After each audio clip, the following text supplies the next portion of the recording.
Now here's something that's freaked me out a little bit. I just noticed something outside in this beautiful summer weather. And I was looking in the sunshine and I'm thinking, hey, this grass looks all a bit bleached out and like something's been on top of it for a long time. Everything around about here, I don't know if you can see this sort of bright green, dark green grass over here. Maybe you can see it better from here. And I was saying, look, all around there, it's all bleached and looking a bit sickly. But wait a minute, that's right next to all my shavings, my wood carvings. But that's just wood. Wood isn't going to do anything to the grass, is it? And then I realised, do you know what it could be? It could be the silt off all of the ecky planks. Because I reckon that silt is pure salt. Silt, salt, one letter difference. And that is where it's all been scraped into the soil or onto the grass, and then it's rained on top of it, and lo and behold, hey presto, I think it's caused the grass to struggle. Either that or it's soaked in Novacek or something. I don't know really, but it's deadly weirdly. I promise you it's not the Eki. The Eki guitars are safe to play. Nobody's ever been hurt by playing an Eki guitar, I think. Anyway, look, where is has gone my thing? There it is. I'm going to put you in solder mode, pseudo mode. Sorry. Mainly because I don't really, it's probably better you aren't looking at the doorway and being dazzled. So this is probably an easier way of looking at stuff. So what we have is we're in Marlin mode, and I've thrown away the original Marlin pickups. I tried them out and they were horrible, but I've kept the pick guard, but I've had to make a modification because the holes were too big, because the original Marlin stuff was bigger. But these alpha pots have an 8mm, whereas the Marlin had strange 10mm pots. But anyway, so what we're here to do is we are here, is this hot? Yes. We are here to solder up this single coil set. Now, I'm going to check which way round this is. I always get it wrong, I don't know why. I did one yesterday on a 5-position switch like this, and got that back to front as well. How weird. Let's pull this out. It's always impossible to pull something out when it's pushed through like this, which was the purpose. Ag. Go bite the thing, would you? Come on. Drag it out sideways. Drag it out front ways. Right. Yeah. Clean the excess out of there. Clean the bits out if we can.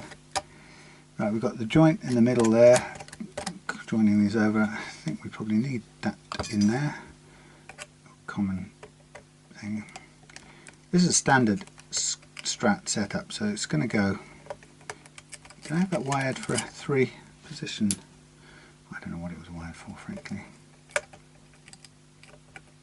Come on. Get through, get out. Anything to pull out? No, I think that's fine. Let's just leave it there. Now I am going to, I can never quite remember, I'm going to consult this straightforward strat setup, just refresh my mind. We're going to go to, let's do a couple of things we know have to happen. There is going to be, I'm going to solder in, I need to cut, yeah. I'm going to solder in a ground wire out to the tremolo claw, so it might as well take a bit of that. So from there out to the trem claw, cut more than I probably need. I don't need that neck getting all the way there, I don't need that set of strings falling down there. Oh well. So just been on the Skype, FaceTime actually, Skype I said, FaceTime with the customer of mine, JT. I hope you're doing well up there. This is the same day. I've just run out and rescued the hammocks from a passing rainstorm, which I'm now going to go and put up again, because as soon as I've done this wiring, I am getting back. In fact, I might even get back in the hammock before I do this wiring, because sun is sun, and I can always do wirings in the evening, as you know. This blade is run out of sharpness, so I'm going to possibly need to get some more, because as soon as they no longer cut wires like this, it's a pain. So I'm just making me an earth wire, and I'm going to put load some solder onto this top of this pot. So for this we need an earth to the top of this pot. I'm going to put 2 earth blobs in, well possibly 3, because we're going to need one of these to earth on itself, as the volume pot always does, which will be, I think, this far one here, so I'll put that right there. And rather than bend it all around and stuff, I'm probably going to do it with a little piece of leftover wire pulled from I was going to say pulled up a capacitor or something, but it actually could just be a bare piece of wire, which I can pull straight out one of these. Doesn't need to be that long actually. Just push that back and pull it out. There goes our little piece of wire, and that will go in there like that. Let me just see it. I'm going to look over here and refresh myself. Refresh my memory. I hope this doesn't interfere. Got sunshine. Get out there. Strat wiring. Strat wiring diagram. Okay. Standard one. I want the one with the 6 in-line switch, which is surprisingly difficult to find, because everyone uses proper 2-sided switches. Somebody use the cheap 6 on the side, would you please? No.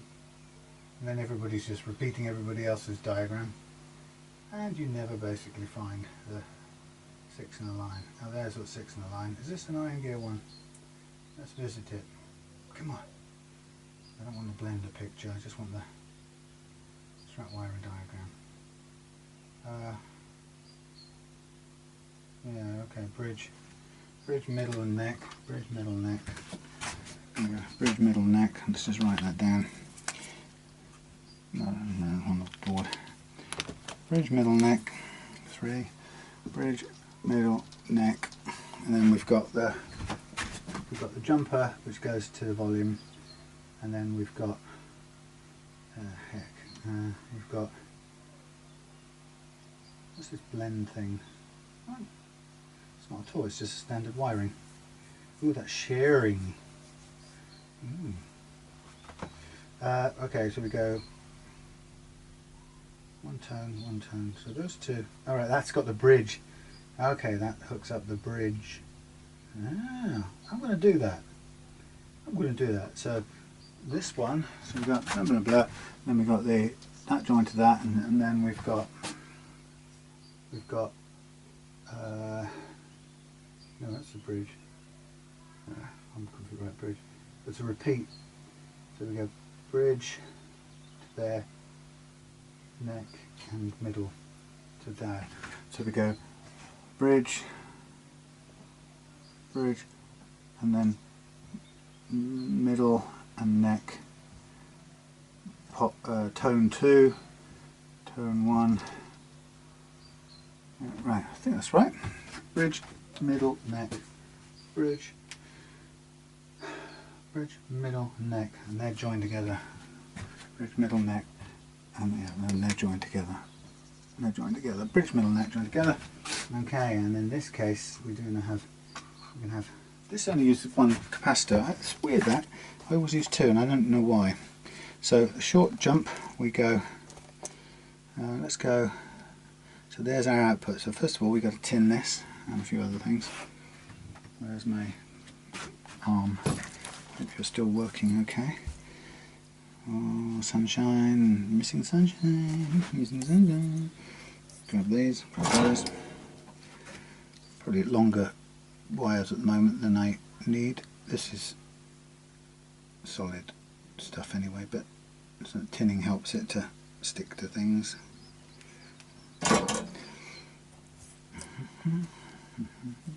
That one and that one's tinned, as far as... Are they tinned or are they... No, they're coiled, they're wire. Get it right.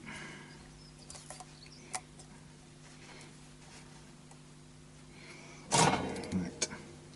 So we're going to go... We need a little jumper wire. Or we don't... If we don't have a jumper, we're going to go to the bridge one. So that's going to jump the last two. He says, talking to himself. So this one is going to jump the last two, so I can feed it up through here, and then, if I'm good and clever, back down through here. I think this is the slightly unusual one that isn't set on all strats, but this sends both signals, or both the bridge and the middle, to the second tone. There you go, that's kind of in place. I'll just get those in right now. Yeah, because normally there's nothing going to, or the bridge tone doesn't go to a pot. Bridge? No, the bridge pickup doesn't go to a tone pot, I'll get that right.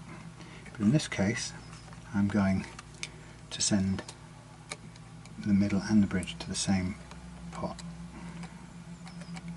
I don't see any reason not to have it, really. It seems a bit mad. And that goes to... Okay, yeah, no. So that one goes out to... Sorry, I'm just thinking aloud. So what we're doing is, yeah, we're gonna... That's going to be empty. That's going to be empty. So just my thing, empty and empty. And on this one, is it? Which one's empty? Come on.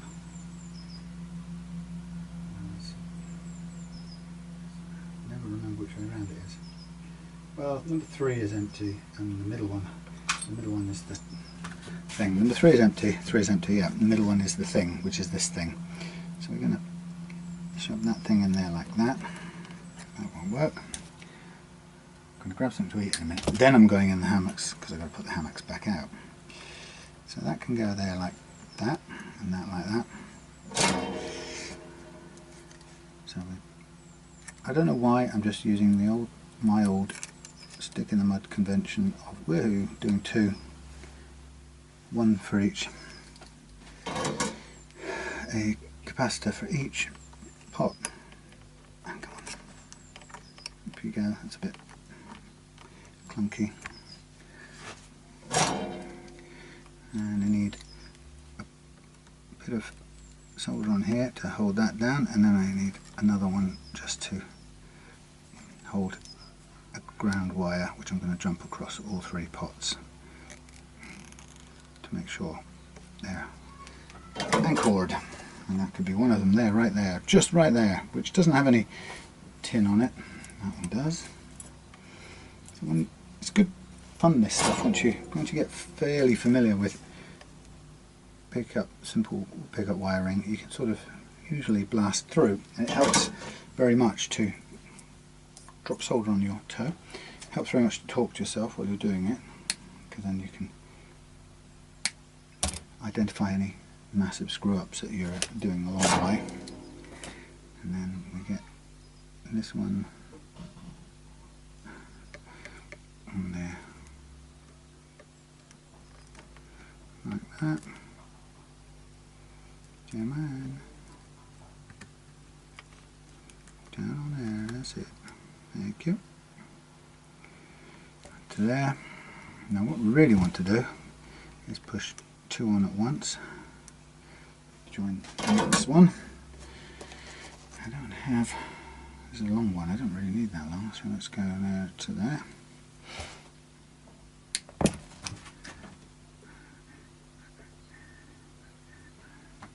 Let's tin these ends up.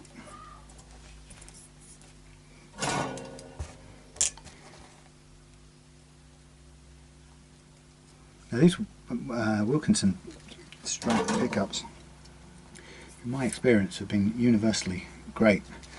They're really convincing pickups are really effective for a budget price. I really like them.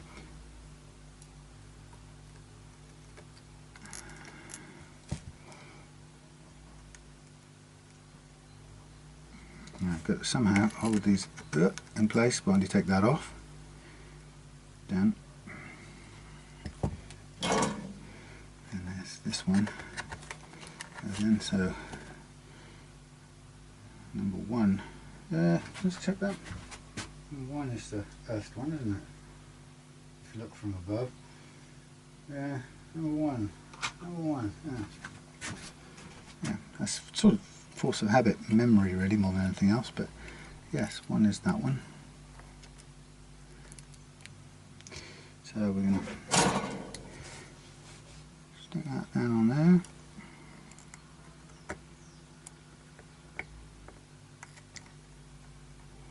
Soften that up, get that on there, stick it down.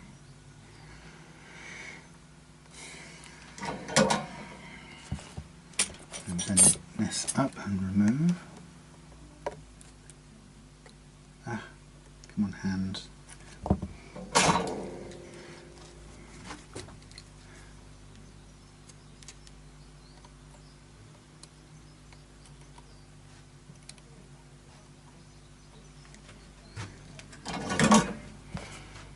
Got the excess off both ends.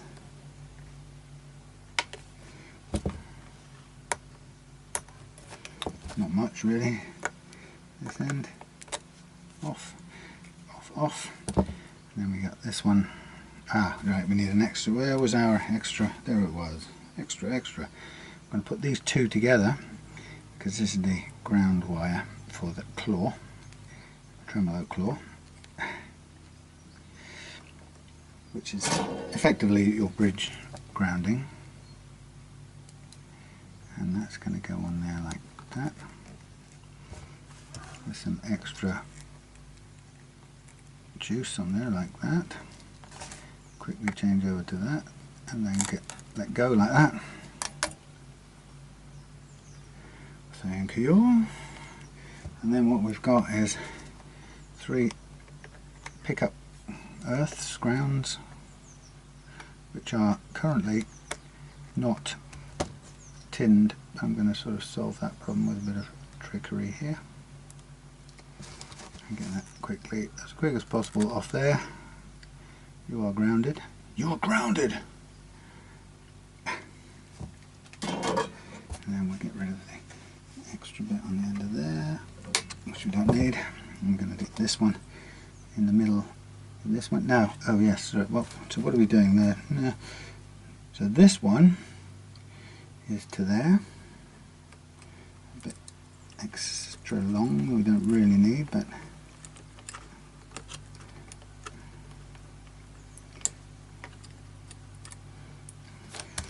let's get this held back out of the way to there. Thank you. I was just saying, oh, JT actually just reminded me on the Skype, no, FaceTime call, that my previous soldering iron had lights on it. And I really do miss it. It really helps to know what you're doing. Okay, so that's our bridge output to tone 2. We've got let's cut this excess bit off here. Then we've got the first one out to, it's going to go out to tone 1.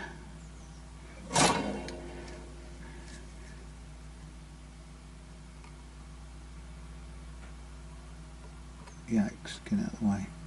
You got caught in the way. That'll do. Thank you. Out to 1.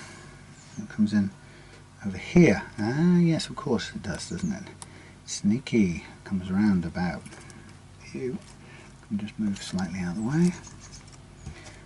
This one comes into 1. Come on. Thank you. Pull this out of the way a little bit. Move that out of the way so we can reach without melting it, theoretically.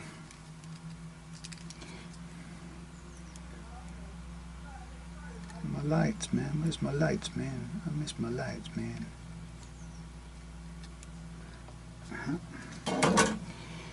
That. Cut off the excess of that. Thank you. Move that out the way to there. Get this little thing lined up. Short and short. Very short. How are we going to do this? Like that? I think like that. Right, let's get a blob of soldier on there.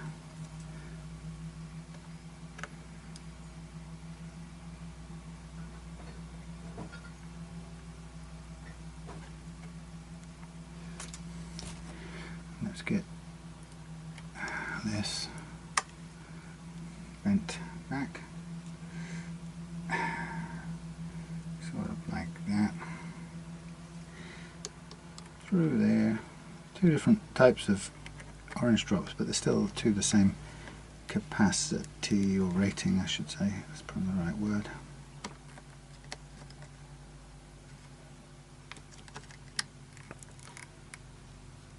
Yeah, man. Melt, damn you. Oh! Catch the other one on the way out, damn you.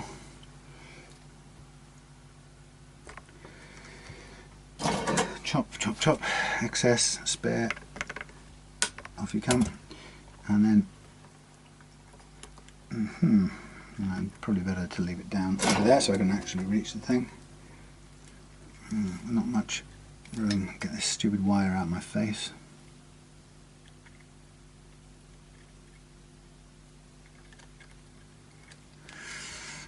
Okay. Yeah, not massively convinced about that.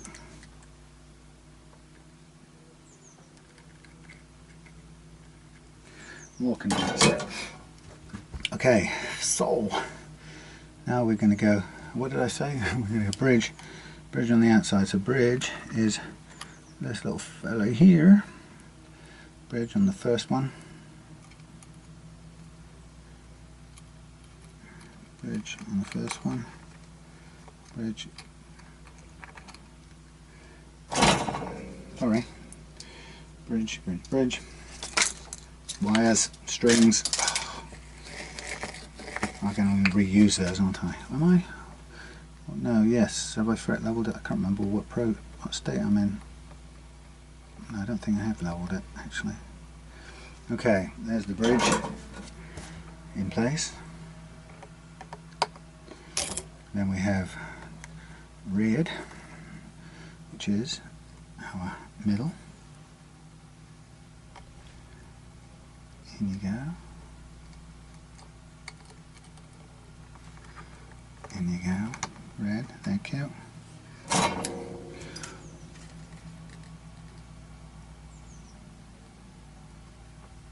Red in place. Middle wired in. And finally, the neck. What am I doing? Oh yes, solder. Hey, I hope this is riveting televisual entertainment. As always, you know, I never like to shortchange you. Ta-da! Now, the fun thing here is to attach the thing that we call the output, which looks like it comes out of the middle of this fellow right here, and I've got to get this up onto the roof for an earthing grounding, and now I've pushed it all the way through. That won't work, will it? Get through. I need a bit more wire. Will it pull me some? Ow. Can I get that there? No, I'm really trying to go from there. I'm trying to do this. This is what I'm trying to do. I'm trying to go out from here through there,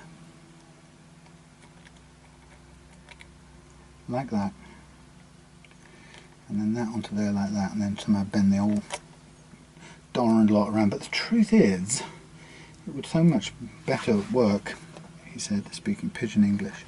If it came in this side and went in there, like so, and over the top. I'm going to suspect it's going to work that way.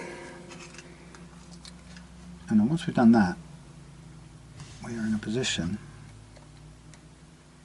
basically, come on, we're in a position to wire this thing up, or clip it up with some jumper wires and test out the overall wiring before I get I've just put it in the wrong hole, wrong lug, idiot. Come out of there. Huh. Get in there. There you go, friends. Get in there and stay there for a minute. Can you believe it? Puts it in wrong lug, completely wrong lug. Ooh.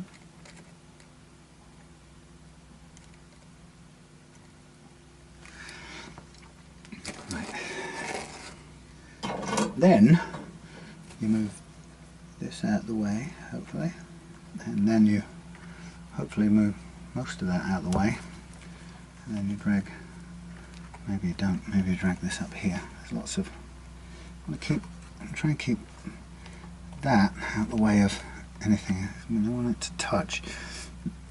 Kind of hard to do, really. Or maybe we go like this. Actually, that's probably the safer option. I'm going to ground it off on the other pot, which is all earthed anyway, so it's all the same game.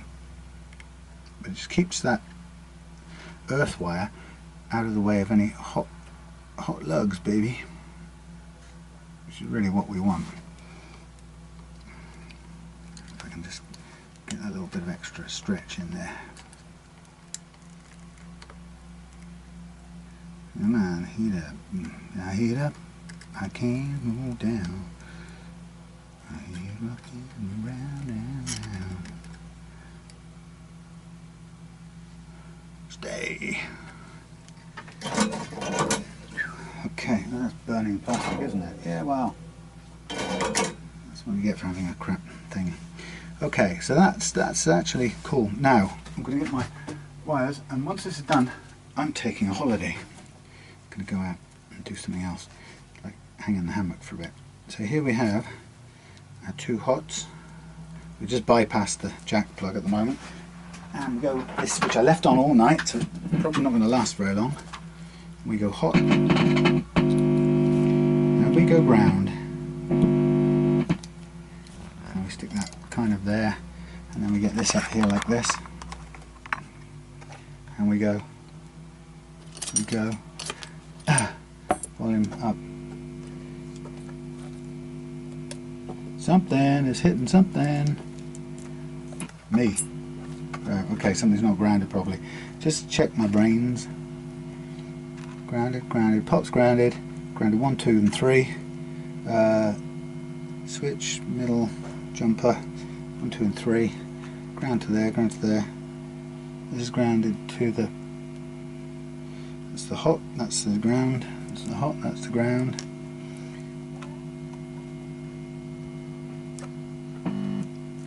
Why is this? Oh. Something not right. Okay. Revisit. That's grounded, that's grounded. That's gone to the hot, that's gone across to the thing. That's on nothing, that's on nothing. That one is earthed onto itself, back on itself. That's the output lug. Let's double check this. Should be right. Should be that simple. Remember on itself. Yep. Oh yeah. Yeah. Of course, I'm missing something. Yeah, don't worry. I'm missing a single piece. Oh, thought as much. Let's get a bit of red to do this job. Yeah, we all knew that, didn't we? A bit of red, please. I've got some red. Small red. Yeah, there's a kind of a vital component missing, and it's called the hot from the switch to the bleeding volume pot. I know there's something empty there. Shouldn't be empty. Shouldn't be.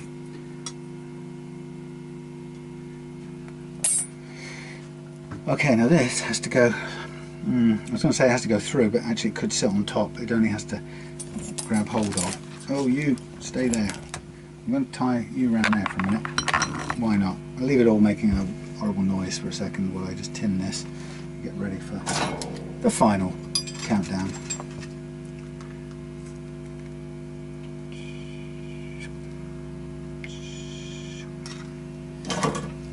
Alright, so first thing I want to do is I want to put this onto there, and it doesn't, as I say, it only has to be soldered on, so it doesn't have to hang on very much. So I want to load that with a bit more solder if I can.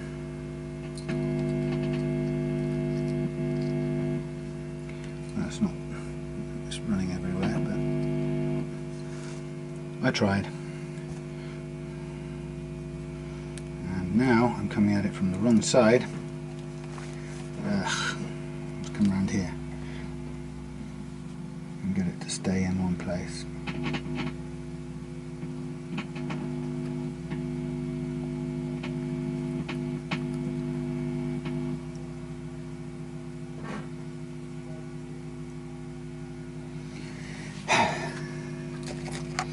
Wunderbar. Now we're going to do something interesting. Watch this.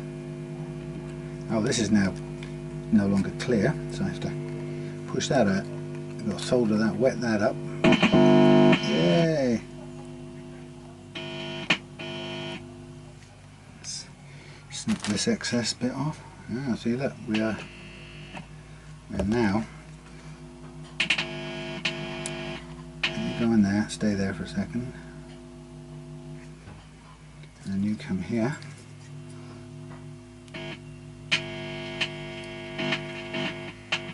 Right, through you go again.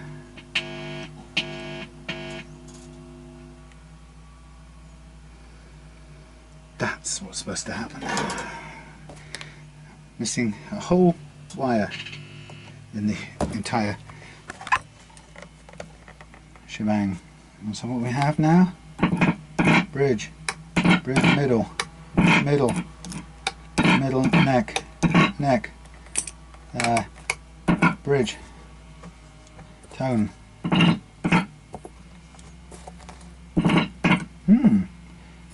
Oh, wrong one. Right, tone off. Tone on. Middle.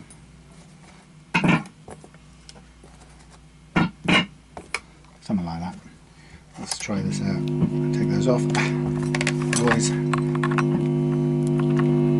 Okay, so we go. Just double check this circuit. We go out from the switch, out to the, that's out to the, and that's out to the pot number 1. Out jointed out to pot number 2. That's got the thing in the middle. It's got 3 undone, and it's got 3 undone. Is that clear? That's not touching anything, is it? That's clear. That's clear. And we got anchor, ground, nothing touching, the middle part, earthed, lovely. And then we've got our bridge, our tremolo claw anchor point there. And we're ready to go. I'm just going to Tipex this. You know what I mean. Tin this. Actually, I technically should put this in and do it since we've got the thing heated up. It would be a bit dopey not to. So this is quite a big, thick pile of wire here. So I don't know how well that's going to go through the Nutric socket, but we shall see. Right, I'm going to move you off here a bit. Just try and stand you up where you can see things, because I'm going to drag the guitar back into place. And start by putting all this back where it should belong. It's quite tidy. I like that. Yeah, alright. It's quite tidy, except for that. So our thing goes through there, and our thing goes through there with a bit of a push and a shove. It's pretty tight fit. Just get through. Out of the way, get in. You have to just make sure everything's lining up, just about. Everything's lining up completely. What's getting in the way here? No, don't do it to me. Something's sticking out, something's sticking out. What's sticking out? Nothing, something. What's going down there? Ah, is that my big orange thing? Tip it over, tip it over. That's a good bit of excess wire there I don't want. I've just folded down the capacitors a little bit there because sometimes, that's not what I want to do, dopey, sometimes they don't want to sit in there properly, but that's all good. Alright, so I'm going to shove in a pickguard screw, just, well, I need a thing to do it with, and just get it tacked down.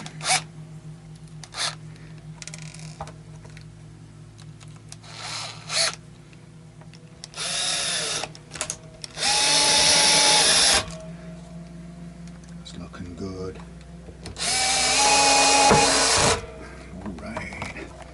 Right, so that's that. We'll tip it over here and we'll get rid of, we'll just snip off this extra bit here. So this stuff will take a matter of seconds and then we can hang out in the hammock for the rest of the time. So I'm just going to double fold this back, clear it up. The thing is, I really like this guitar and it's keep making guitars that I like too much. And then you have to sell them. It's tragic.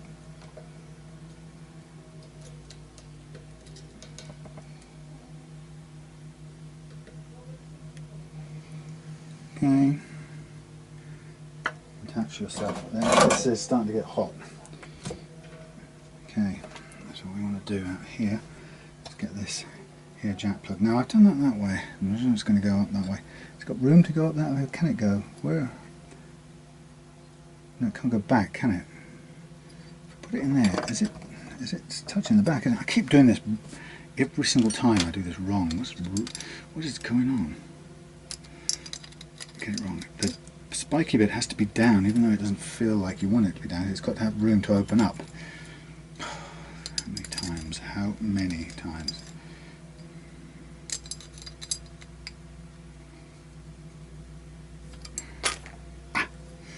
Right. Let's snip this down a little bit in terms of thickness if I can. Come on now, come on now.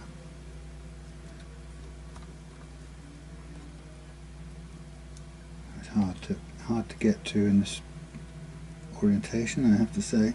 I'm just trying to get, it's probably not even a good go there. I'm trying to get me a, we'll go through anyway at least. Whether we'll get round to the, yeah, we'll just make it round the other side.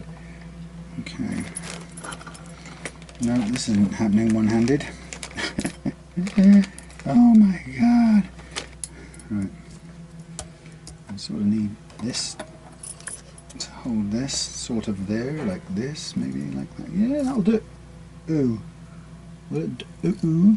Why did it go for a walk then? I'll do. Right there. Get this on here.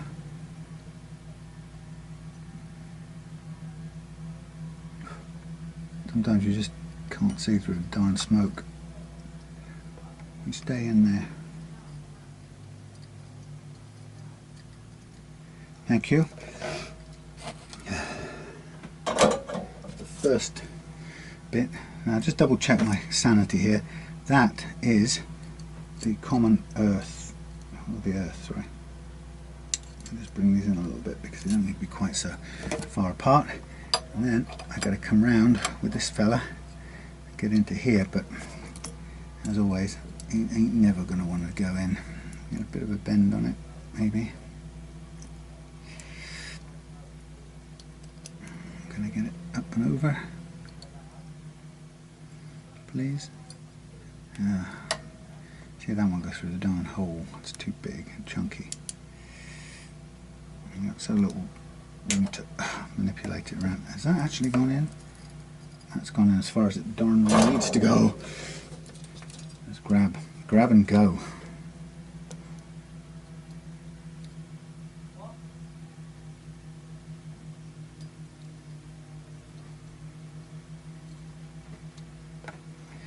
That is attach aid. We are done. And this now can sort of, I don't know how the hell this big rubbery thing is supposed to sit in here, but it's going to have to, some way or other. Look good on the Marlin anyway. Alright. Ladies and gentlemen, now I'm just going to do one more quick test, just to make sure I'm not wasting the time from here on inwards. All is good. You can shove all these back in. Let's flatten them down as we go. Like that. Like that.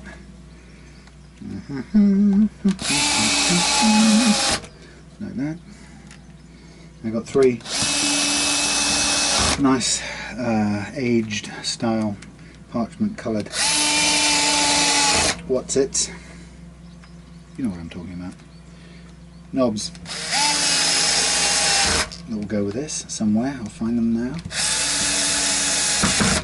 Get in. And as always, I'm short of one screw. Sitting here knocking about. Oh, come in now. Any second now. On my way. Thank you.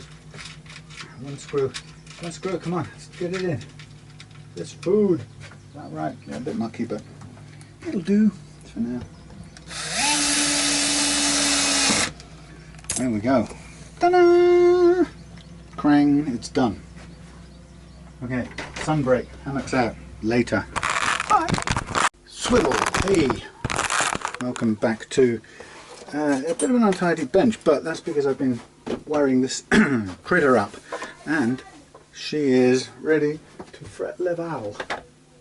And I'm going to go straight into it and get it done, because I want to play it when I'm impatient. But anyway, no, I want to get this done. I've got some pictures to take of this guitar and also my T3 Eckie and Oak Strat, no, Telecaster style guitar, which, excuse me, I love. I finished it last night. Well, apart from some fret leveling too, which probably means I should do it at the same time as this, but anyway, I'm just going to sort of whiz on. This is basically the Marlin, which I got for £15. The neck, well, I was going to say the neck got trashed. It sort of got taken off because it wasn't, I didn't have any hope for it, but as you may have seen, it's been reconstituted as a possibly a playable neck, but it's got some cosmetic flaws, so I'm not in a hurry to use it on anything. Instead, what we got on here is this upcycled Squire Affinity CBS style Strat neck, which when I say upcycled means I refretted it and reshaped the headstock, so it's a really nice sort of 60s pre-CBS style. I'm just going to level out these frets once and for all, because this is going to be a really nice playing guitar when it finishes, and it's had so much attention put into the neck.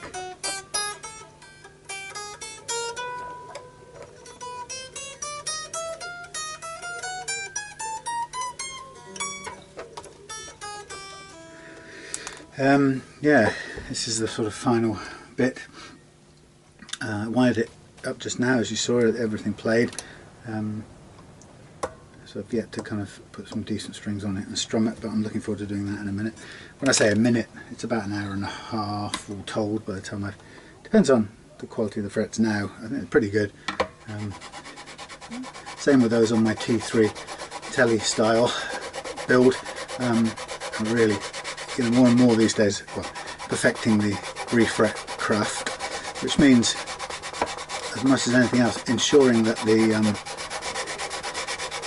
frets seat as best they can, so taking a lot of time getting the fret slots cleaned out and making certain decisions, such as if I can't get the fret slots cleaned out, then basically cutting them through again with a fret slot saw.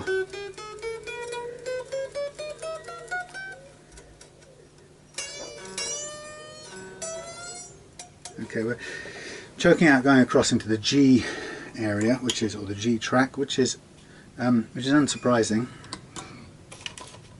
It's kind of what you'd expect. This is a 9.5 inch radius, and that is also a challenge. It's a sort of classic vintagey style neck. If I wanted to, well, put it this way, you get a lot easier. You can get the bends out of a neck easier if it doesn't have such a tight radius. Anything 9.5 and below is very difficult to get the ultimate low action or the ultra low action. I was just talking on the phone to JT,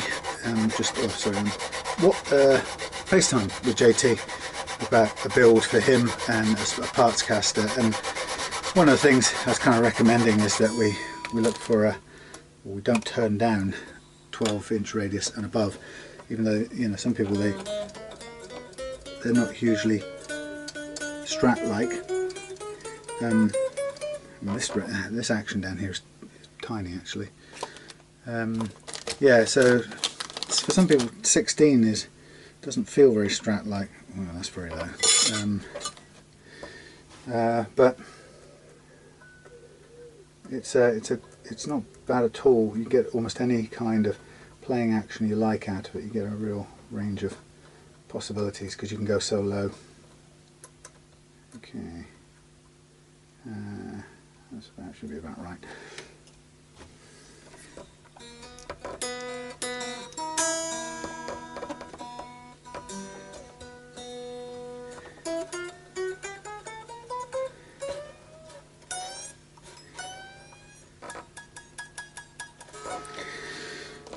Okay, we're still choking out on those very low bends on the G. I'm just going to revisit. Where's my thing gone? Revisit to the B channel and take a little bit of care up at this end. Iron these out a little bit.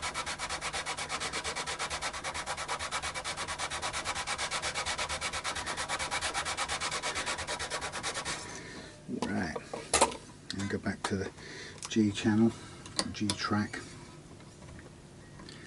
Do the same, concentrating on this top end. You can see where there's some uneven frets right at the end there.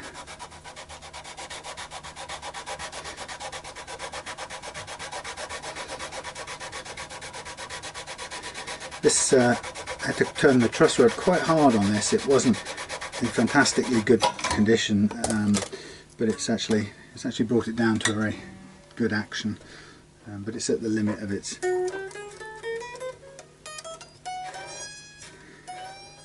Yeah, I think we're at the limits of 9.5, and you know we're just about 1 there, so I think we've got to bite the bullet and come up a tiny little bit. Just a fraction.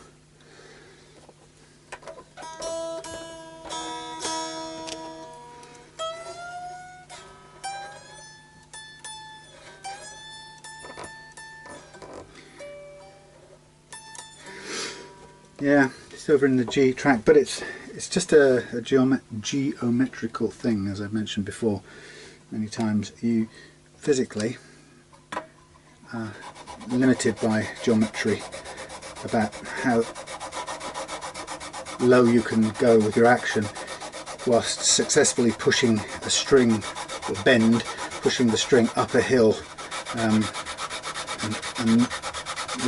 whilst retaining clearance enough to get the strings to ring out. So it's quite difficult. So you kind of lose it on the, I think maybe the B. I'll do one more go in the B track, but after that I think we just have to accept that there's a limit to it. Like I say, 12s and above are fantastically easy to level out and make play with very, very low actions, including, you know, big bends all the way.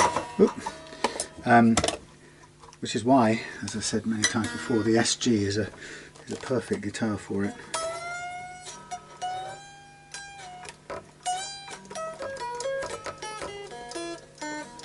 I'm going to stop there. That's good enough. I'll take a little tiny bit more off in the polishing out, so I don't want to overdo it. But I'll recalibrate now on the D track. That's still good. It's been well, it still is a bit of a frantic time guitar wise. I'm very pleased it's a luxury problem. I'm not at all complaining. You know, having several great guitars to still modify and set up in the house, belonging to good friends and returning customers alike. You know, it's a really great position to be in, and it's without a doubt a mark of, you know, the success of what I've done, I think.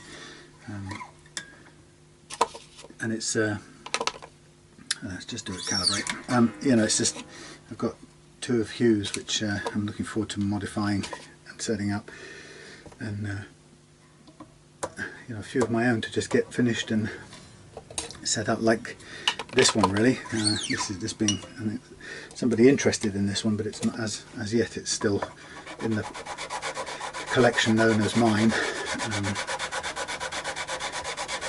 I've got a rally to the GL 400 Rally Les Paul copy to reassemble, having polished out some surface imperfections on it.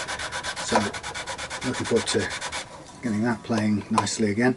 It needed a new three-way switch that broke when I was taking it apart.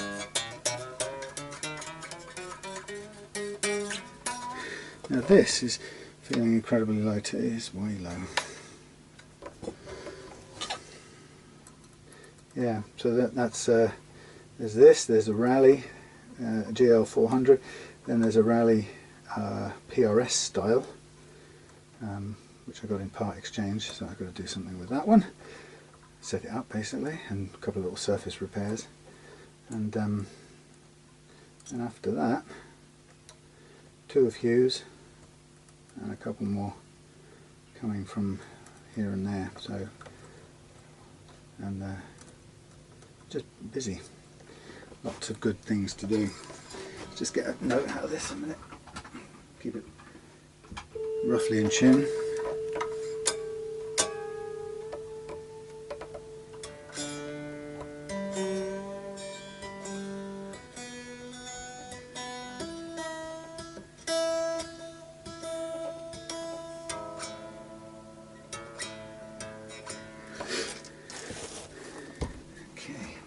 Fingers getting filthy.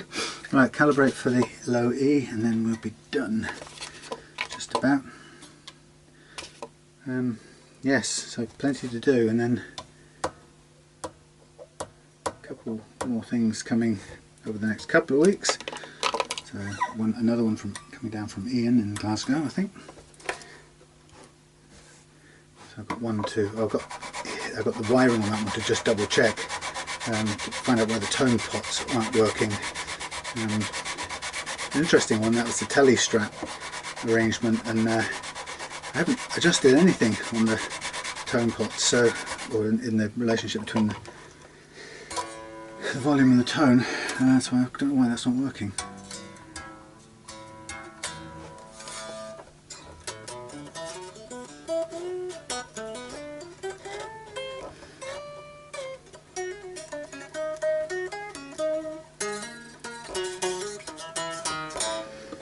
Check that A again. Again, this is pretty well low. It's hard to see based on the visual here, but that is too low. So they jump up quite a bit. And then the truth is that means the D is going to be too low. It's coming in at just over 1. Again, it's a fraction too low. So because it's rounded, it's or it's a 9.5 inch radius, it has a fairly pronounced gradient radius on it, which I'm leaving it a bit too flat, I have to say. Now these should then start coming down because I'm just lopping off a bit, and that comes in at 1, so that's too little. Too much, too little. Like I say, difficult to get exactly right. Okay, that to that. And we want to be about 1.2 on this one, which we are. And then back down there.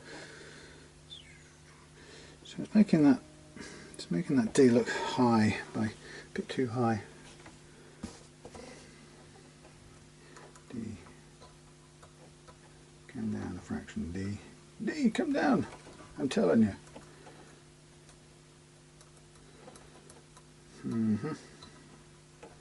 We will get you. We will get you. Note one more time. Now I'm gonna get on with the. I might do another one.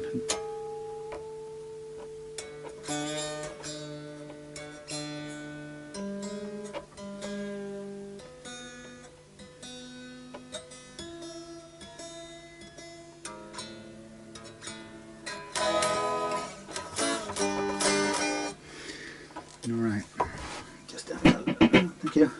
Just having a look now. I think we're a fraction low on that. On this. Maybe not. Okay.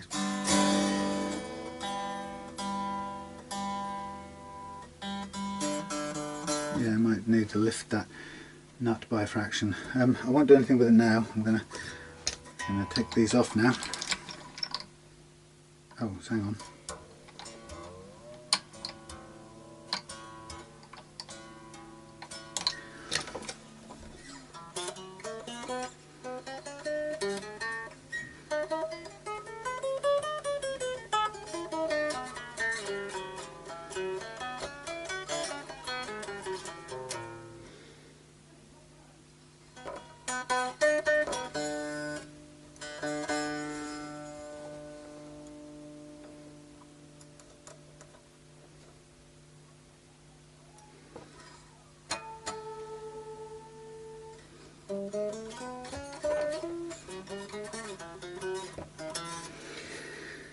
Okay, I'm going to stop there for a minute, and when this nut is off I may take it off and just boost it a tiny fraction. Oh, I hate these things. Yeah, give it a little leg up.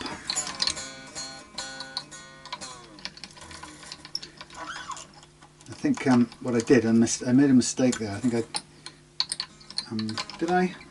got a feeling that I did the, yes I did, I did the nut slots with the strings not in string trees, and that's what's caused the problem, because they change where they sit. If you've got them pressed down, they rise up, or they sit down in a different way than if you have them already under pressure by the string tree. I should have realised that, but I didn't. So I'll do a little adjustment. Now these are strings that are going for gold. And taken out of the way. So the next stage is on this. I could keep these. It's a strat shaped 10s with a bit of a fake G, B actually, which is really a G playing part of a B. So it's not perfect, but it's not bad to have a spare, so let's shove them up on the shelf anyway. Let me get that through. Oh, come on, you useless little bird's nest. Oh, there you go. You know what? I'm going to ditch these. I think they've had it, and they're not even a real set, so they are going to get put into the now. I might be going to take a little time in the hammock before it rains again. I'm going to go in the bin, and this. But what I'll do first is I will chip out that, knock out the nut and to see, well, spend a bit of time cleaning it or raising it, giving it a little foot, a leg up. So I'll put this on here like that, put it under something like that, raise it up, support it, and then, I don't know how well you can see that, probably not very well at all, but I'm just going to get in under there, just lever it out. That's actually come out very easily, so it's just a little bit of tweaking to do. I'll clean that up again and then reglue it. But everything is going good, so that's ready to polish out. This is ready to clean up with the edge of something. Everything is missing now. I can't tell you when nothing is, or anything, or nothing. No, there's knifey things going to be around here somewhere, but I can't for the life of me find them. Yeah, there's one. So all I want to do is just clean up the glue on the edge a little bit, down on the bottom, because what I'm going to do on the bottom part is put some little bits of, I could just do a single piece, but I quite like this approach that I've done before, because it's time consuming. It does let you, it's a little trick I kind of learned, if you get close but not close enough, if you're a bit low, you can kind of come back and raise up this thing. Now, for example, I'm going to take 3 or 4 strips off each one of these. I'll just do 3, I don't mind cutting off some, so I need it to be handleable. So progress on this is, after I've sorted this nut out, then what I'm going to do is I will polish out all of those frets,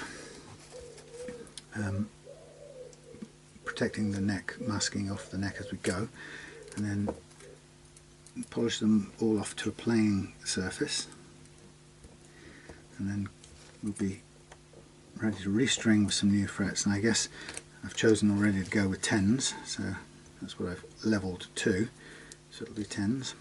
And then once that's done, a bit of intonation, so you can see, I don't know how well, but you can see how beautifully flat that goes onto there, and of course it's a very, very microscopic gauge or thinness, so you can sort of build it up as much as you like, and if you want to do a test and then build it up some more. Obviously sometimes it gets really hard to get the starter end of the foil.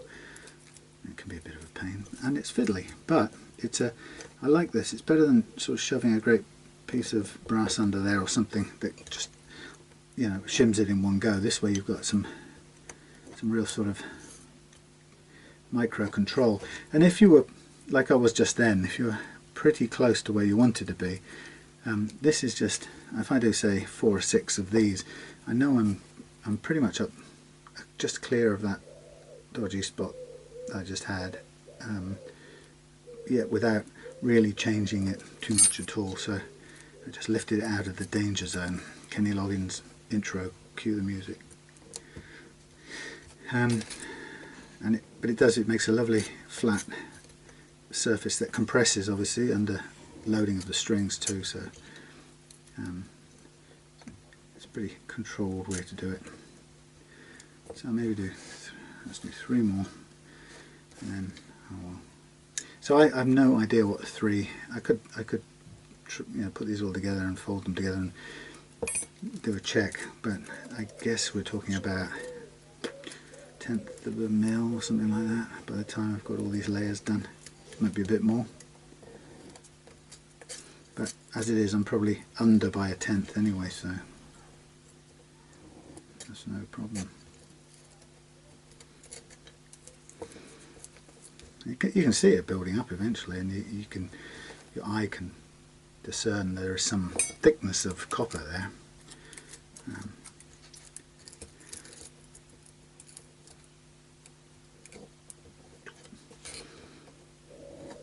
And also, if you do it a little bit wider, you don't have to be too precise where you slam down the nut, because it will, even if it's sitting diagonally, you've got enough material to do it.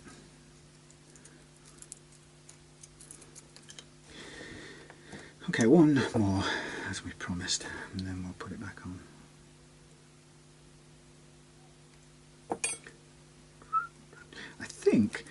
think if I remember, I think I used some accelerant when I put the glue on this nut the first time round. I'm not sure it was the right idea. I don't think it liked it because I don't think it got into the groove very well.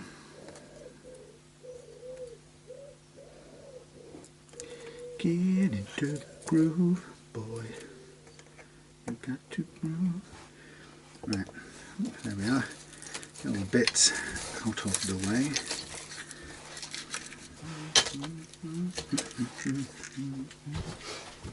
Once we've glued that nut back in, we're going to want to Dremel it down. There's too much material on there right now.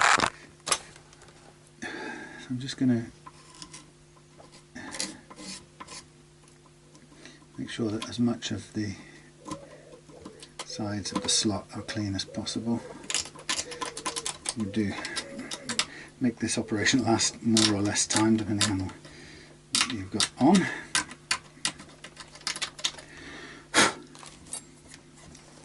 And just try it back through. Yeah, nice, fits fine. Okay, so we'll get some glue with our trusty toothpickers. Put some of this gloopy stuff in here now. All the way down the slot. On there, cover it up. And then roll that into place, and then we're going to just position it. This is quite a fine balance to get this right. I'm going to just leave it now. Point in the right direction. It's going to lean a little bit, but it's going to have to. Possibly a tiny bit this way.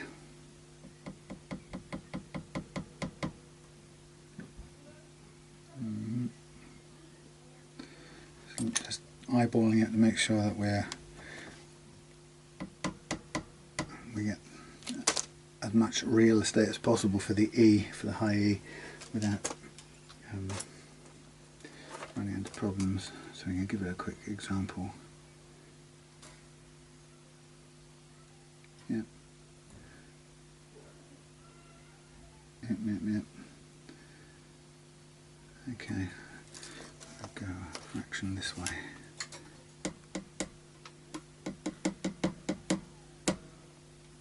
Very small amount. Get that E. Get that E.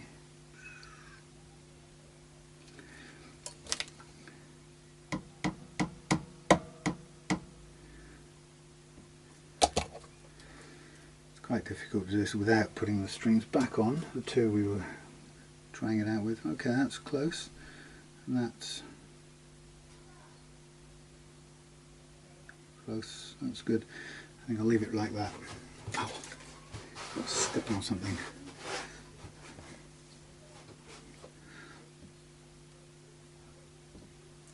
Okay, now I don't know if I've got anything that will hold it in place. These don't tend to be very effective. Some rubbery bits or something. No, I'll just scoop my foot on a bit of metal.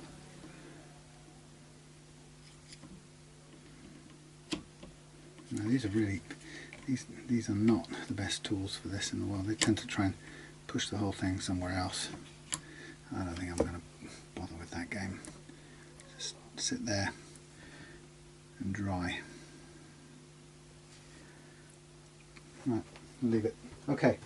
That's it for now. I'm going to catch the last bit of rays and I'll see you to complete this lovely guitar in a little while after we've polished it out, which I won't show you on camera actually, so I'll save you that misery. I'll just come back when this is polished and getting ready to restring it. So the polishing will take about half an hour, 3/4 of an hour. Like that. Okay, leave it there for now. See you in a while.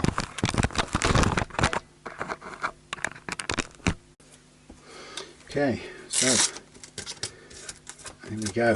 Time to pull off the masking tape. Let's keep this clean, or relatively clean, throughout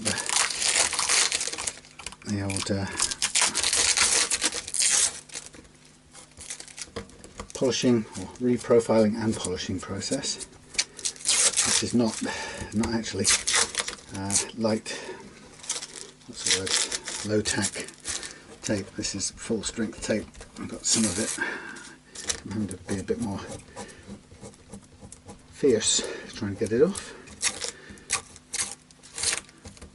It's likely to take off the covers on the pickup like it just did, which is fine. One thing, if you're ever doing fret levels and stuff on Wilkinson pickups, cover them over with something, because they will always lift up. Not only the plastic cover on the seats, as it were, but it will also pull off the lettering on the pickup itself. So it's okay now since we've finished this process, but you don't want to be getting sticky tape on those, what do you call it, pickup plastic covers, because the little silver letters usually will come off and you'll be left with odd spellings of Wilkinson minus a vowel and a consonant, 2 vowels, 1 consonant, and so on. So this is the guitar now after 20 minutes of, or 30 minutes of polishing, getting the struts all reshaped and polished out, which is a very rewarding thing to do, because when you get to the end like this, you're ready to just unveil your guitar, pretty much ready to be given one final clean up and then played. Strung and played. There's a bit of dust here and there, so it's worthwhile getting everything wiped down, get rid of the fret dust.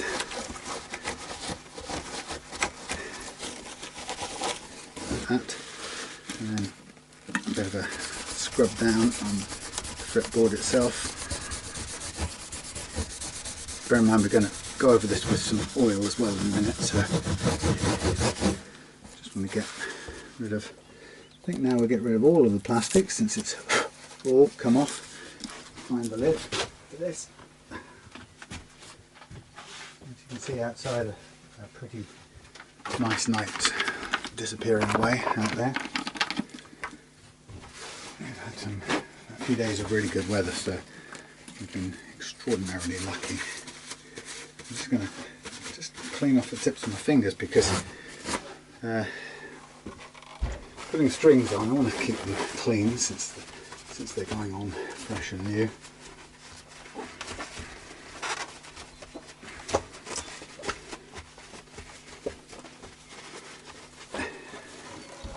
Right.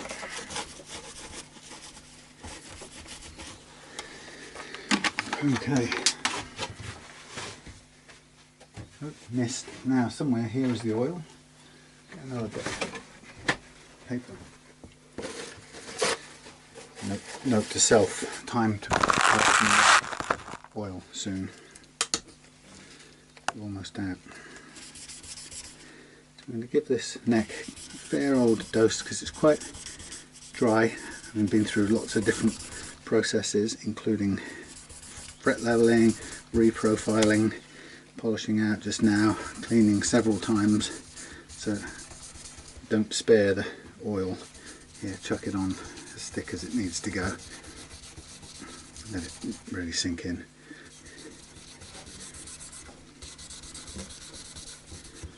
You can see how dark it makes the fingerboard.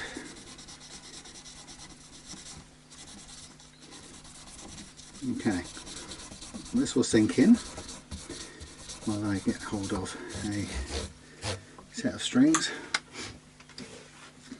I'm going to go 10s because that's what we fret leveled for. I don't know if there's 10s, so I'm going to Oh, I've got some here. I was going to say, I've got some mystery ones which I'll have to measure when the time comes. But I think I'll leave them right to the end when I've got no choice. Anyway, so here we go. The final countdown for this rescued. Oh, there's a bit of, still have to put on some strap buttons. And there's a case cover, a rear plate, cover plate as well. Once we've got everything in order, this thing's benefiting from a really nice big heavy tremolo block. Yeah, it's my son. Hold on a sec. Hello. Hey, well, where am I? Am I running? Yes. Look, just a quick heads up. I've got this far. Guitar strung. I've done a couple of little touch-ups and paint where there's some paint missing, and I've got a plate on the back. I've replaced the screws with bigger screws, so they're holding a bit wider, holding it a bit better.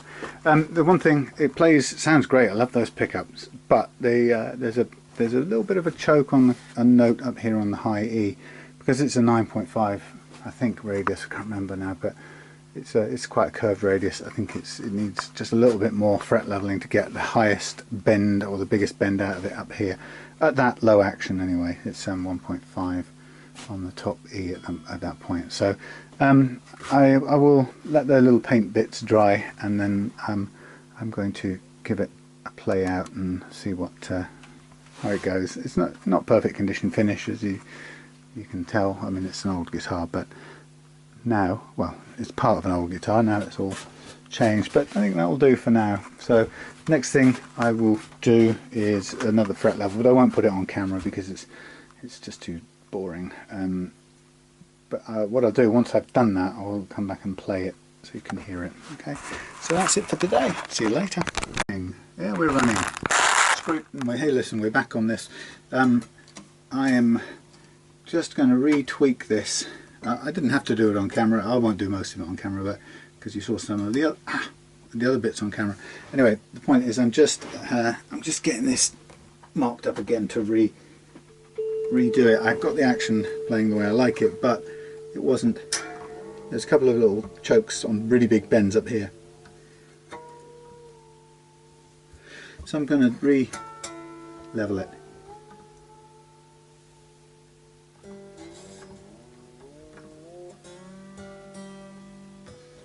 I want it to be right.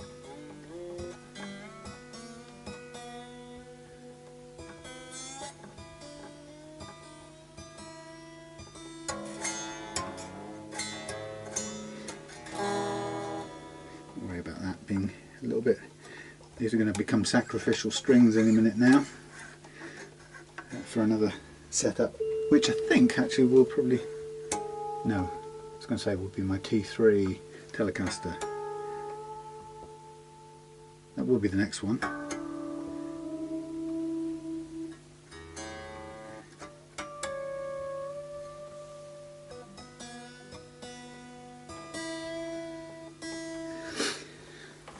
Yeah, I'll just get this started and then I'll disappear. Just so you know kind of what's going on, and sort of explains a little bit why it's running a little bit longer, taking a little bit longer than I had hoped. So I've just taken care of the Raleigh Les Paul, which I've just changed the nut on it. I wasn't happy with the way the nut was sitting on the previous one, so I've changed the nut, and I've buffed out or cleaned up as much as I can. There was some bad finish kind of marks and stuff, so I've kind of tidied that up as much as possible. It isn't perfect, but my kind of aim was to make it play as good as it can, so I'm going to try and give that a run through later on indoors.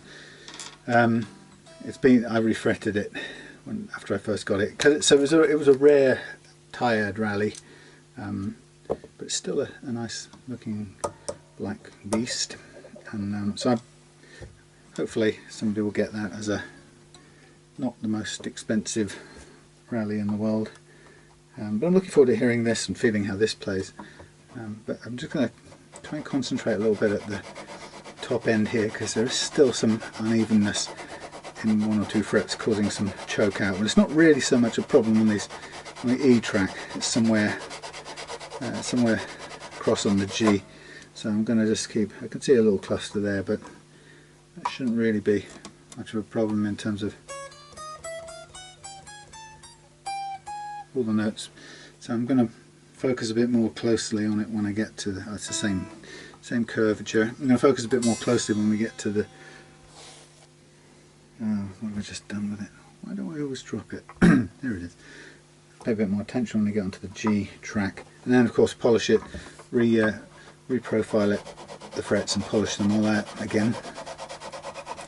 And it's a, you know, kind of in some ways it's an absolute pain to do that, but at the same time, you know, you want to get the action you want out of it, and you want it to play the best it can. So this is the process of getting it there. So again, I can see a couple of, you know, a few high frets here, which was what was causing the choking. So we're good into the B. We're losing it in the G. So this is where we get down to it.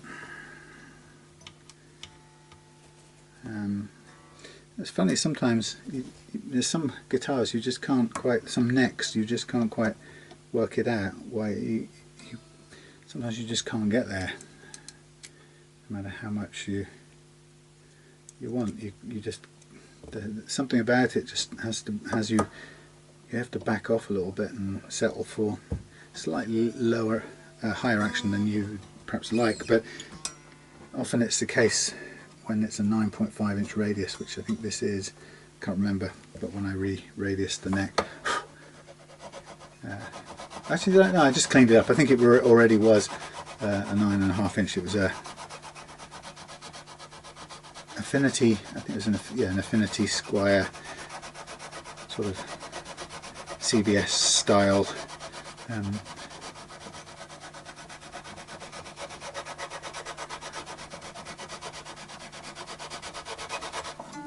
Yeah, so I'm seeing a couple of high ones right up here.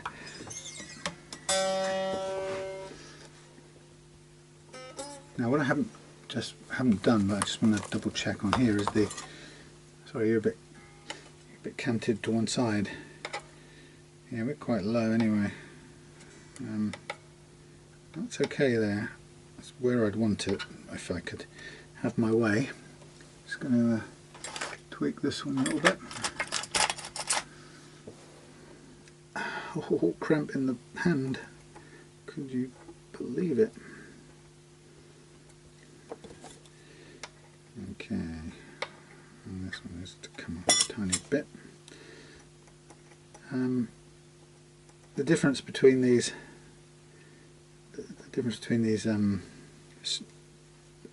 saddle heights, it gives you the idea of the curvature of the, you know, neck relief, no, profile, curvature.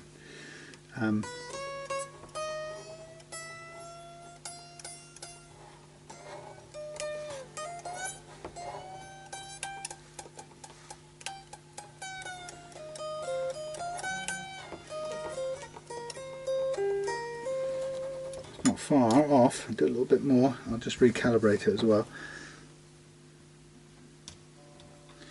Again on the G track. Here.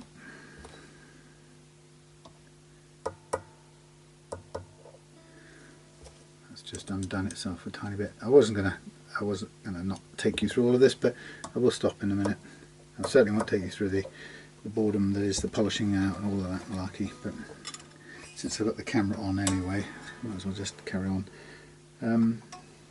Yeah, and the other thing is I have to just readjust the wiring, because I had the tones coming off the switch, the wires going to the wrong tone pot, so I need to switch those around and correct them. It won't take a couple of minutes. I've got the soldering iron going right now, so as soon as I get this part of it done, I'll take the strings off, get that open, and take care of that. But I did are doubled up, and so we've got a tone control on all 3 pickups.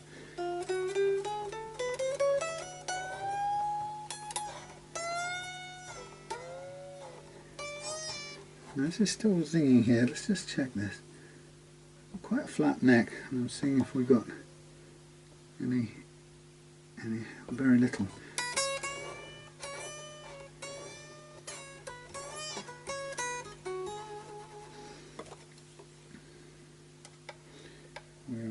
Let's go to about 1.3, tiny bit higher.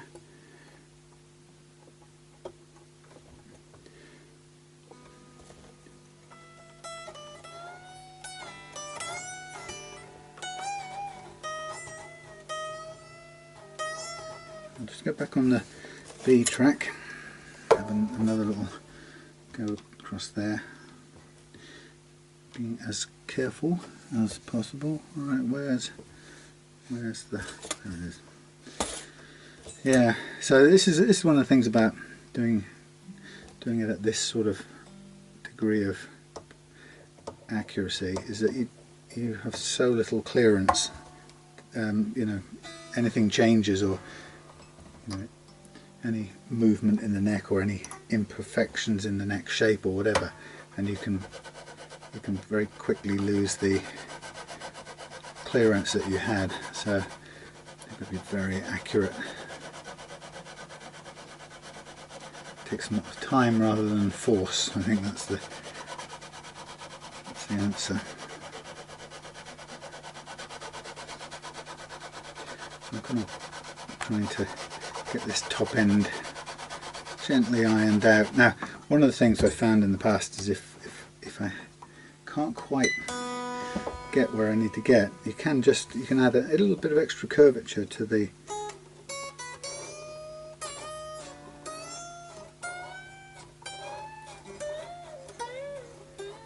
it's better.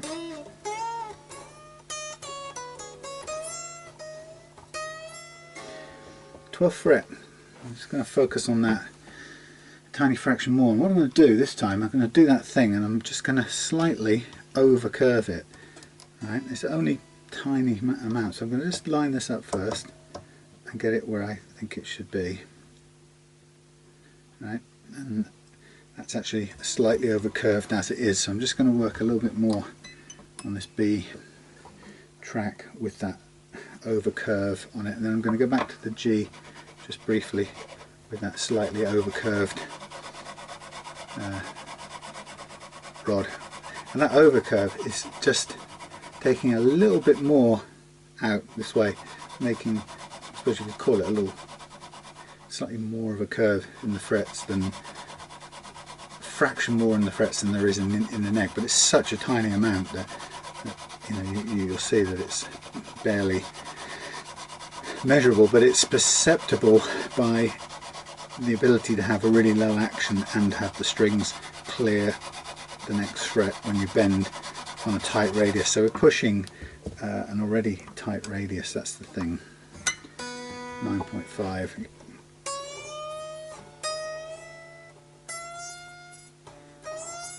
She eventually chokes out right up there. It's right at the top of the G.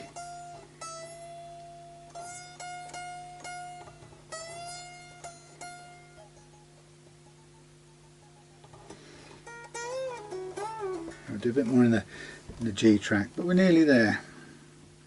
But it's hard work on a 9.5. That's why it's fighting, because if this was a 12-inch radius, we'd be home and dry, and we'd have gone home.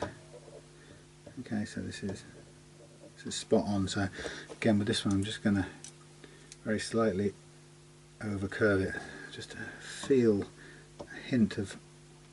That's it. I'm going to work on this G track, and then I'll go onto the A track next. Sorry, the D track next, and see how we get on. Again, just using gravity.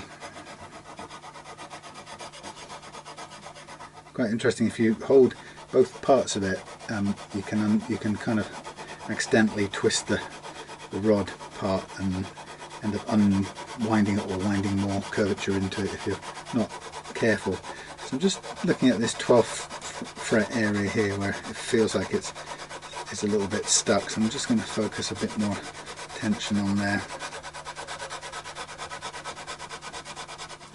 and have a feel of that.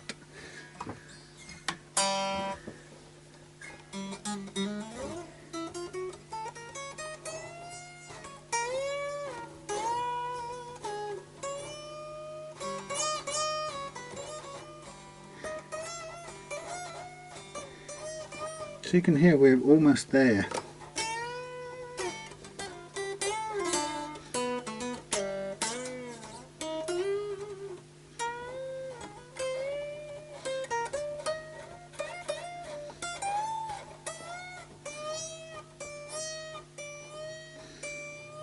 Just in that area.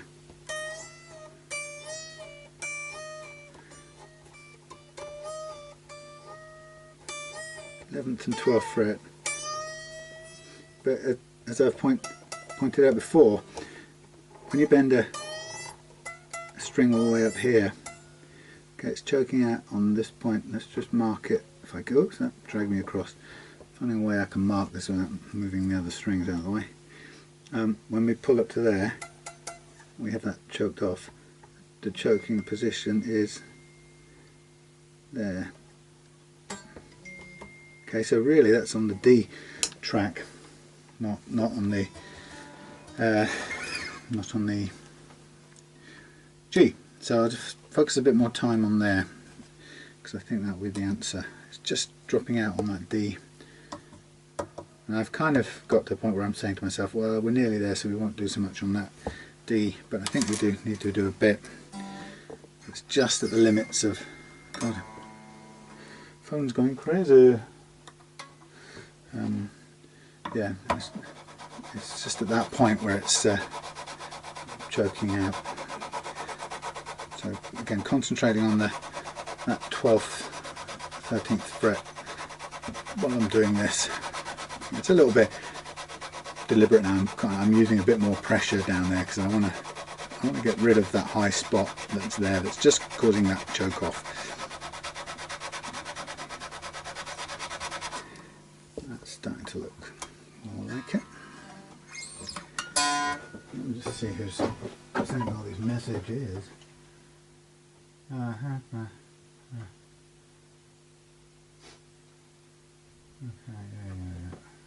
All of that and stuff. Okay.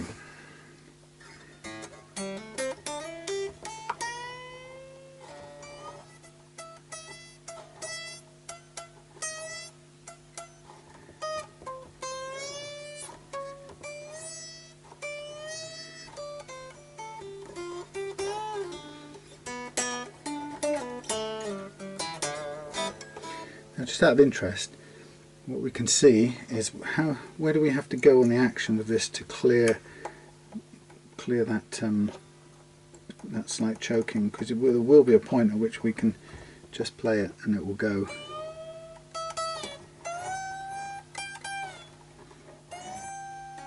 And it's just about there. So what it ends up being is an action of 1.5. It's not so bad, you know. I think we can. Let's live with it. I think that's not bad for a 9.5 radius. You know, let's just check the other notes and get a tuning.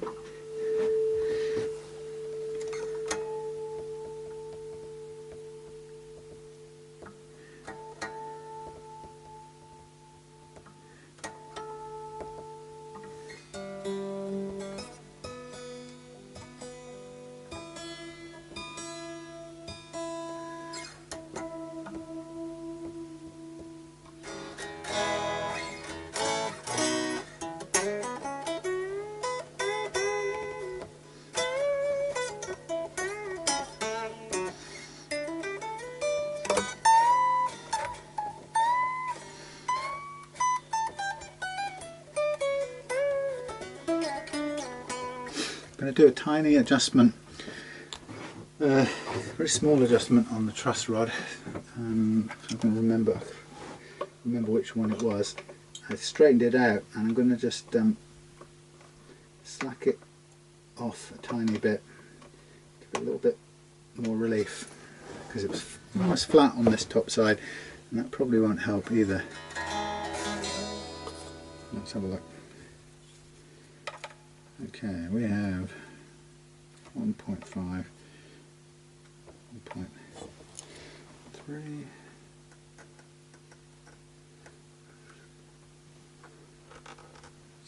Right, no. That one's a bit high, take that one down. That one looks about right. This one's over that, and that. And this one comes up a bit. Okay, that looks about right.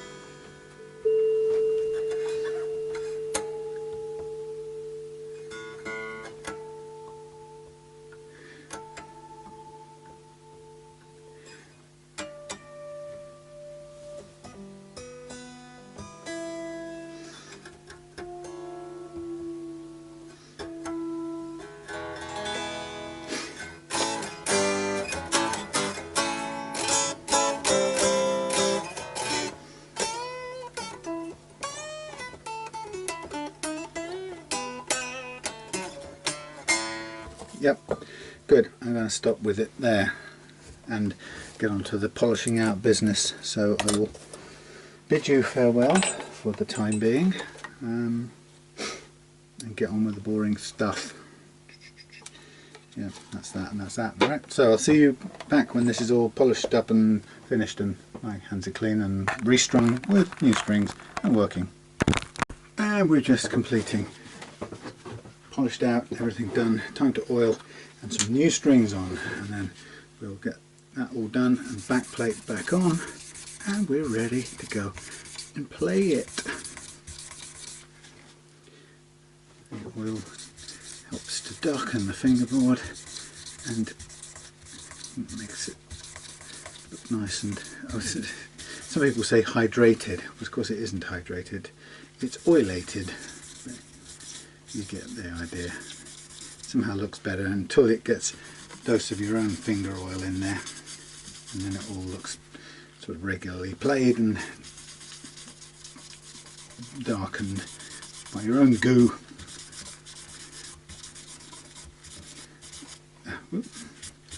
Okay, that's that done. That's that done.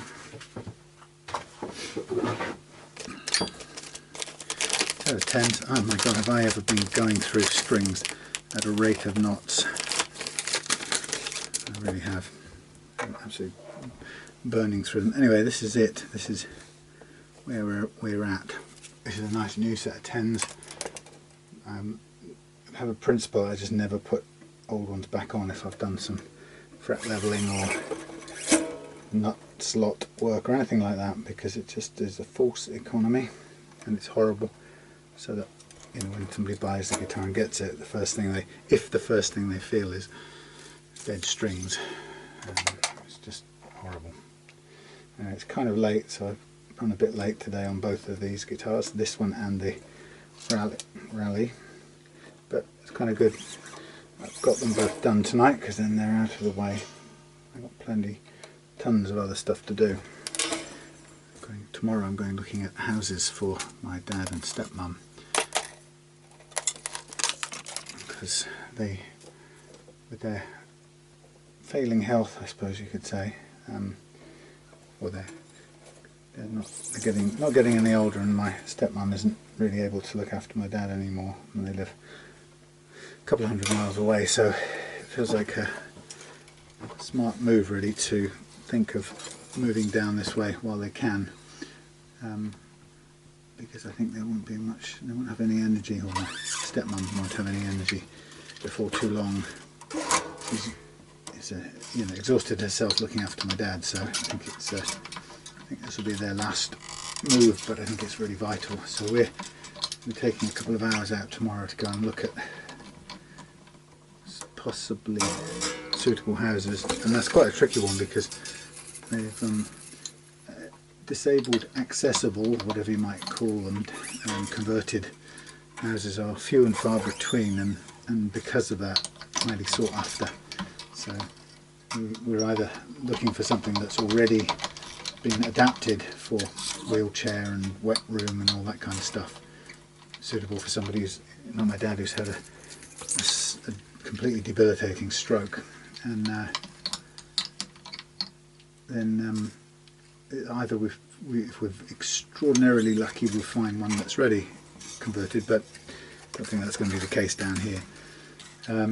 Or we're looking for something that can be, a few smaller things can be modified and converted in, hopefully not too great, without too much trouble. Of course, one of the things that someone who has, stroke mobility issues needs is a wet room, bathroom, so that there's wheelchair access if necessary, and or especially modified stuff to help lift and hoist and all that kind of stuff. So and of course over time they've got all of that together or sorted in their house in Coventry, but there's family aren't close enough up there to help out when they've run out of, or when my stepmom has run out of steam, which she's pretty much there. So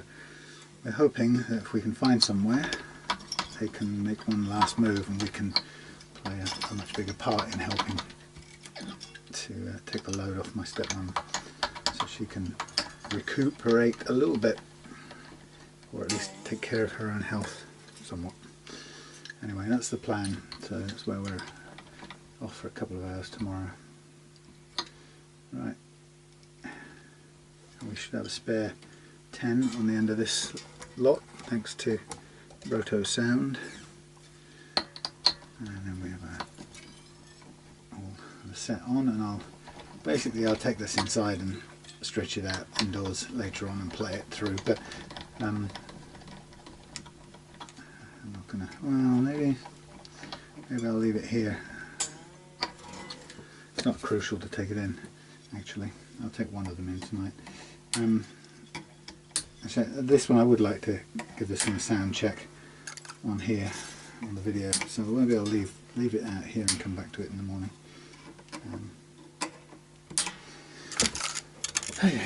There we are. But yeah, let's hang that up. Okay, that's it for now. Maybe a quick visit in the morning. Well, here we are with the old Phoenix Ocaster.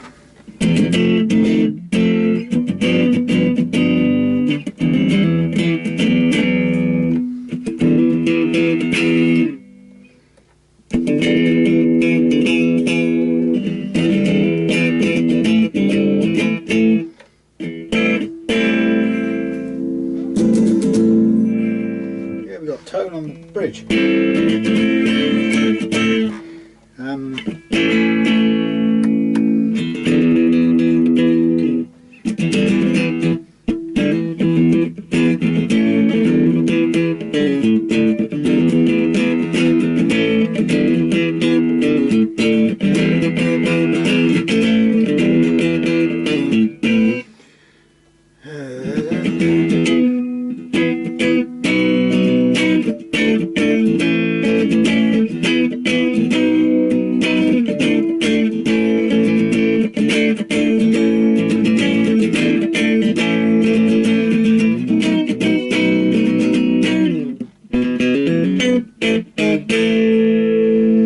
Something like that from Slow Hand, Eric Clapton. I don't know what it was, can't remember what that tune's called. Every morning when I wake, feeling soon begins to overtake me. No way I can sing it and play it at the same time because the rhythm is so different.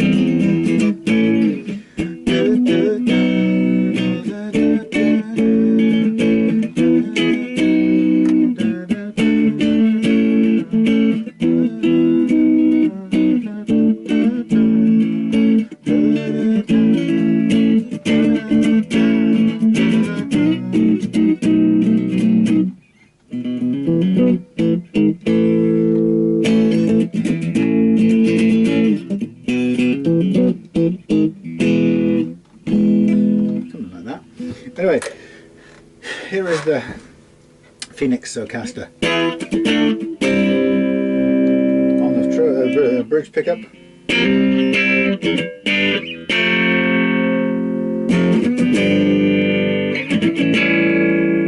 tame it, or have it as sharp as you like.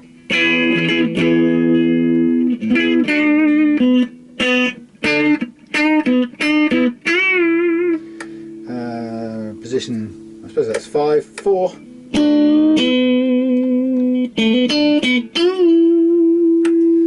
3.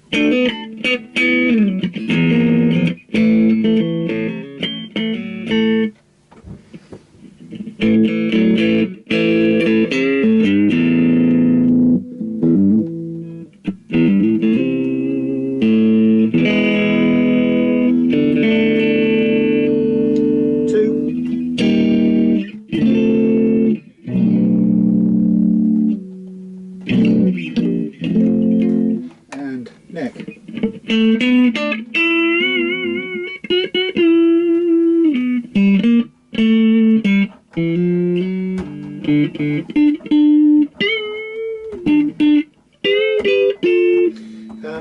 This has got, I like those Wilkinsons. They're quite brash, but they've got a distinct range of tones that gives you the Strat feeling, whether you like it or not, from a kind of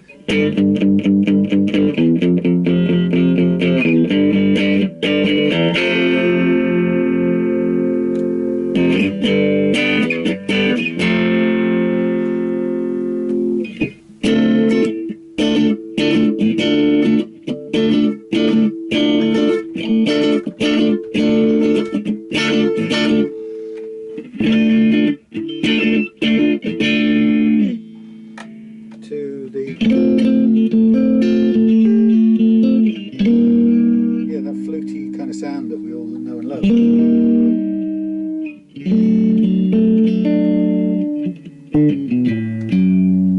Not quite handling the bass on there. Still going a bit out of tune because I haven't fully stretched the strings. Yeah, hello Morris.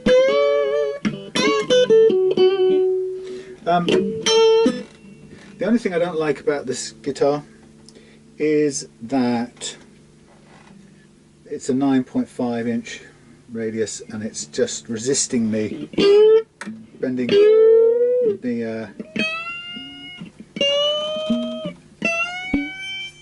highest bends.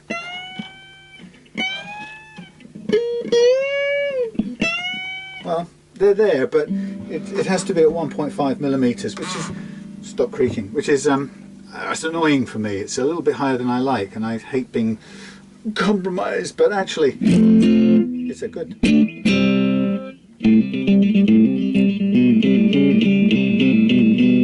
It's not bad. It's not bad sounding Strat.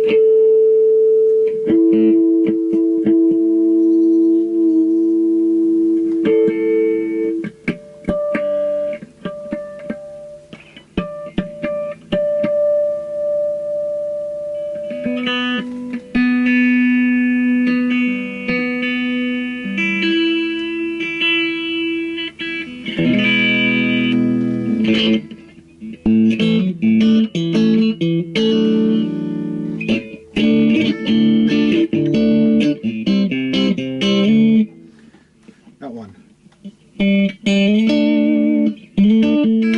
That one.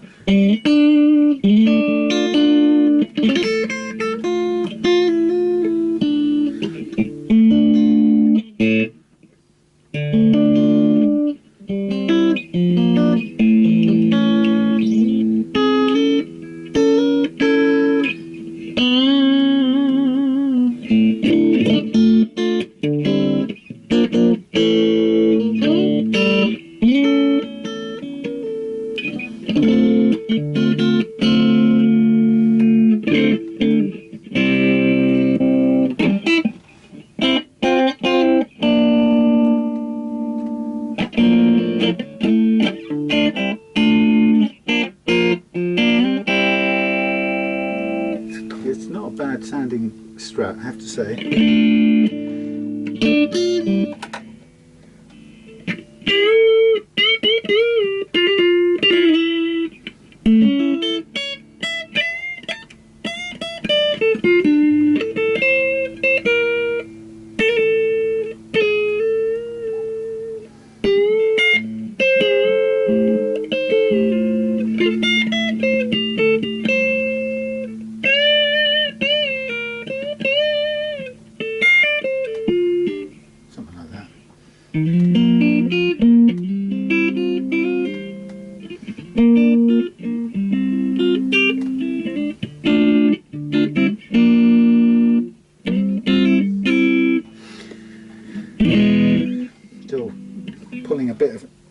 out of it.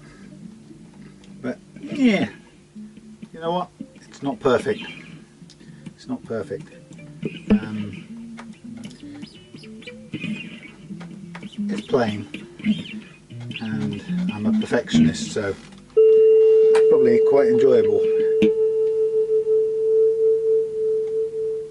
But I just, the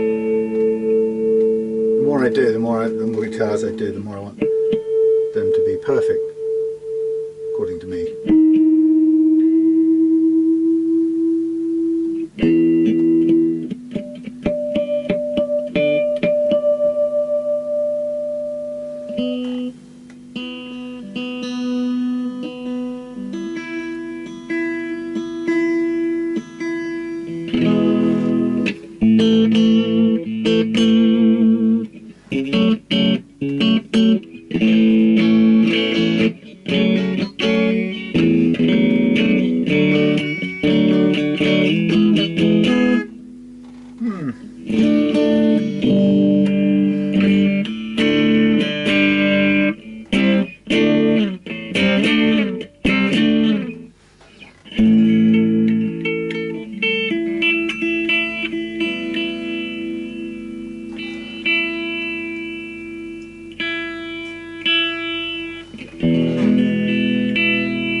Yeah, that one.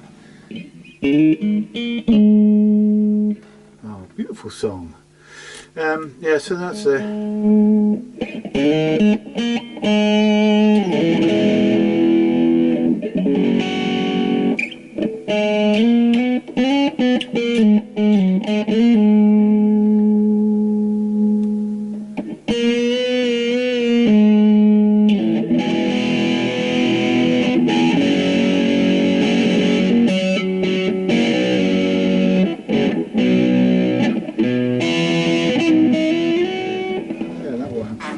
So it's they're good, these Wilkinsons. I'm quite impressed with them.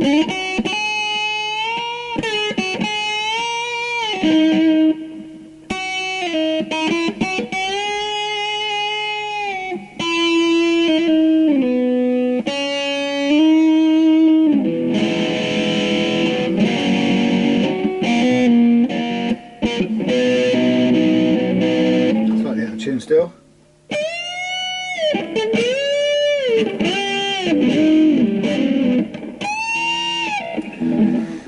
Anyway, noises and crangs and tweaks.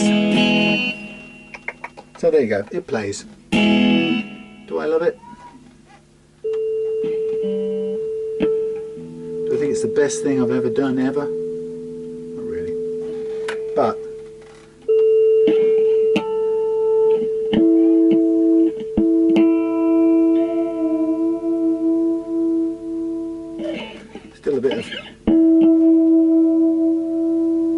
work to do.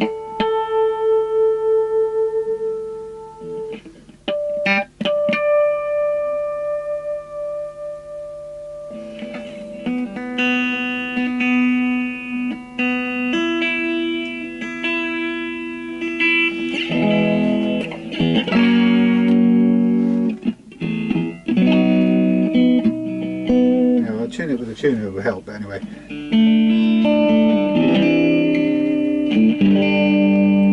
So, yeah, feelings about this guitar. Well, yeah, it's playing.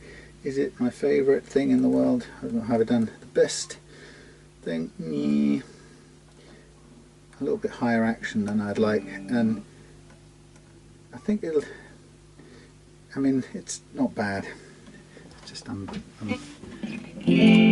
a little bit precious.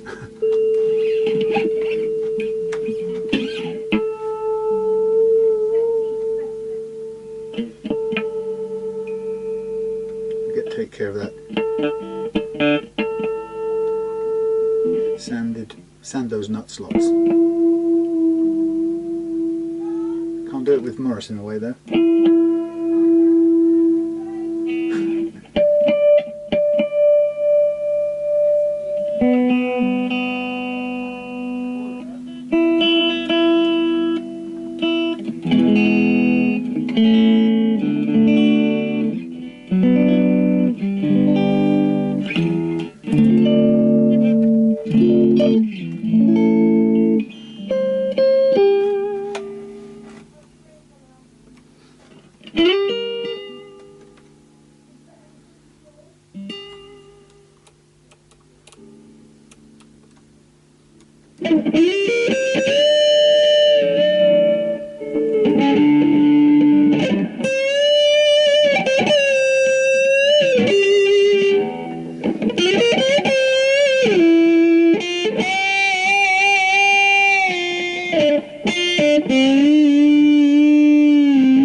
Too bad, really. I need to take care of those nut slots if Monsieur would let me into that place.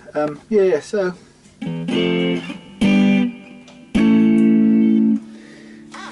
yeah, I think I might want to put a little shim in, give myself a bit of movement back on these. That one's on the deck, which is fine. It's at the right action, but I kind of, well, it's probably better sustained that way.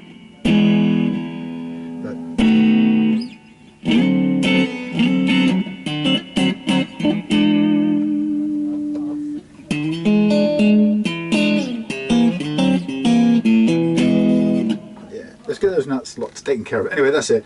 I'm not in a very playing mood, as you can probably tell.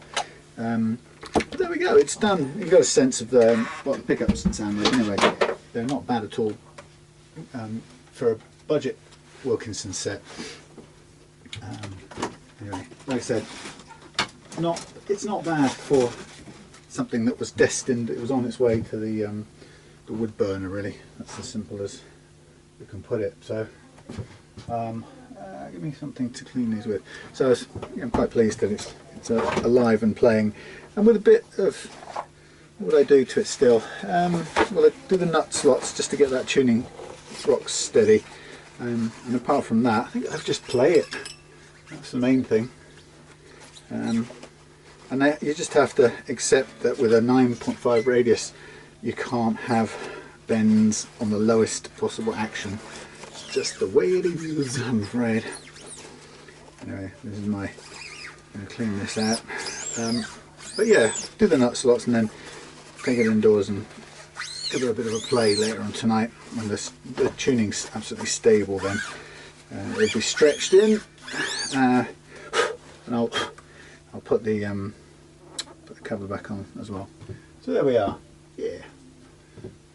Thank you. See you again.